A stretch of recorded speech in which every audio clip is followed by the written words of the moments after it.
అనేకమైన అంశాల్లో దాదాపు 48 డిపార్ట్మెంట్స్ ఉంటాయి రాష్ట్రంలో. వీటన్నిటిని అడ్రస్ చేస్తూ ముందుకు వెళ్లాల్సినటువంటి ప్రభుత్వం అదేదో తనికెళ్ల భరణి అన్నట్టుగా నానెందుకో వెనకబడ్డాడు అని. అన్ని విషయాల్లో నాన్న ముందుంటాడు, కానీ ఇప్పుడు ఎందుకో నాన్న వెనకబడ్డాడట. పాపం చంద్రబాబు నాయుడు గారు అన్నీ చేస్తాడు అనుకున్న నేపథ్యం నుంచి పాపం ఆయన ఎందుకో వెనకబడ్డాడు అనే కాకుండా ఆయన ఇక్కడ కనపడటం లేదు, ఆయన కొడుకు ఇక్కడ కనపడటం లేదు.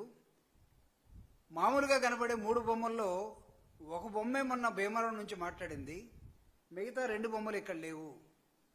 ఏమైంది ఈ రాష్ట్రంలో అడ్మినిస్ట్రేషన్లో ఏమైంది? ఇది సామాన్య ప్రజల తరపున వైఎస్ఆర్ కాంగ్రెస్ పార్టీ అడుగుతున్నటువంటి ఒక ప్రశ్న. నిజంగా నేను కూడా ఫీల్ అవుతున్నాను. చాలామందికి వచ్చినట్టుగానే ఈ రాష్ట్రంలో ప్రభుత్వం అనేది సరైనటువంటి గాడిలో ఉందా? ఉంటే తెలుగుదేశం పార్టీలో ఎమ్మెల్యేనే నేను ఎలక్షన్ నిలబడేటప్పుడు ఒక ఎంపీకి 5 కోట్లు ఇచ్చాను.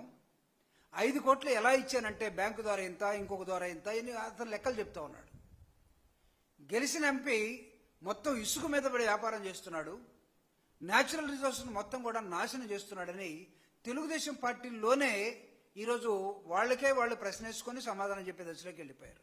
వైఎస్ఆర్ కాంగ్రెస్ పార్టీ అదే ప్రశ్నిస్తూ ఉంది, కానీ వైఎస్ఆర్ కాంగ్రెస్ పార్టీని బుకాయిస్తున్నారు.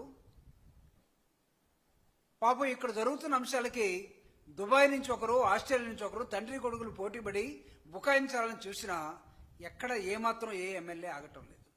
ఒక ఎమ్మెల్యే అయితే మెడికల్ కాలేజీ కట్టడం అంత ఈజీ అనుకున్నారా అని మంత్రిగా ఉన్నటువంటి ఒక మంత్రి, ఎమ్మెల్యే కమ్ మినిస్టర్, అంటే మెడికల్ కాలేజీలు ఎలా కడతారో వైఎస్ఆర్ కాంగ్రెస్ పార్టీ గత 5 సంవత్సరాల్లో కరోనా ఉన్నప్పటికీ, అనేకమైన ఇబ్బందులు ఉన్నప్పటికీ 17 మెడికల్ కాలేజెస్ని ఎలా తీసుకొచ్చి ఎలా స్టార్ట్ చేసిందో, ఎలా కొన్నింటిని కంప్లీట్ చేసిందో కనపడటం లేదా? ఇంకొక మంత్రి అంటాడు ప్రతి దానికి మమ్మల్ని అడుగుతారు. ఎవరిని అడగాలి bye?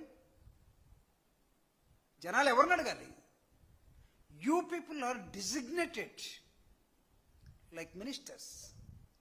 You have been designated to do administration. ఎవరిని అడగాలి మిమ్మల్ని కాక?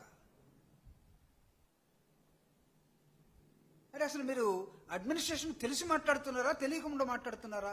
సంపద సృష్టిస్తాం అన్నటువంటి చంద్రబాబు నాయుడు గారు అదేదో దుబాయ్లో ఉందట, లేకపోతే ఇంకో చోట ఉందట, అడగబరిగెత్తున్నాడు. ఇక్కడ కాదు సృష్టించడం. Now people are thinking, Andhra Pradesh ప్రజలు అనుకుంటా ఉన్నారు సంపద సృష్టించడం అంటే ఇక్కడ ఏమన్నా చేస్తాడు అనుకున్నాం కదా, ఇదేంటి ఆయన అటు పరిగెత్తున్నాడు ఇటు పరిగెత్తున్నాడు, ఇక్కడ కాలు నిలబట్టలేదే, ఇక్కడేమో ఎవరికి ఏం సమాధానం చెప్పాలో అర్థం కాకుండా గందరగోళం. అందుకే రాష్ట్ర ప్రభుత్వ అడ్మినిస్ట్రేషన్ ఈరోజు గాలికి వదిలేసి తిరుగుతున్నటువంటి సందిగ్ధ వ్యవస్థలో ఒక విధంగా చెప్పాలంటే డర్టీయెస్ట్ పరిపాలన, ది వరస్ట్ అడ్మినిస్ట్రేషన్. వాళ్ళు కంపేర్ చేయండి. చంద్రబాబు నాయుడు గారు 1994, 95 నుంచి 99, లేకపోతే 2014, 2024 వచ్చి ఉండొచ్చేమో. Please try to compare the level of administration that time and this time. What is happening? మీ చేతుల్లో ఏమి లేదు చంద్రబాబు నాయుడు గారు, మీ చేతుల్లో ఏమి లేదు. ఈరోజు ఈ రాష్ట్ర ప్రజల్ని గాలికి వదిలేసి రైతులు తుఫాన్లో విలువెల్లాడుతూ ఉన్నారు. రైతుల గురించి మాట్లాడే దిక్కులేనటువంటి రాష్ట్ర ప్రభుత్వం ఈరోజు కనపడుతూ ఉంది. Nobody is addressing pageants. రైతుల గురించి, రైతాంగాన్ని గురించి, పంట నష్టాల గురించి, వాళ్ళ దిగుబడుల గురించి, మార్కెట్ రేట్ల గురించి ఈ రాష్ట్రంలో మాట్లాడటానికి మంత్రి కరువయ్యాడు, ప్రభుత్వం కరువైపోయింది. రైతాంగాన్ని వదిలేశారు. రైతాంగాన్ని వదిలేసి మీరు ఎక్కడ పెట్టుబడుల కోసం ఎక్కడ తిరుగుతున్నాడు అంటే రైతును మీరు ఏ విధంగా భావిస్తూ ఉన్నారు? ముఖ్యం కాదా? ఒక పక్క విలువలాడుతున్నటువంటి రైతు అనేకమైన అంశాల్లో, కానీ రైతుకు మీరేం చెప్పారు? జగన్మోహన్ రెడ్డి గారు నిర్మించినటువంటి ఆర్బీకే సెంటర్లు కానీ, జగన్మోహన్ రెడ్డి గారు రైతుకి ఇచ్చినటువంటి స్థిరీకరణ నిధులు కానీ వాటిని తలకి మించినట్టుగా ఇంకా అద్భుతంగా పనిచేస్తామని చెప్పారు. But where is it? What you people are doing now?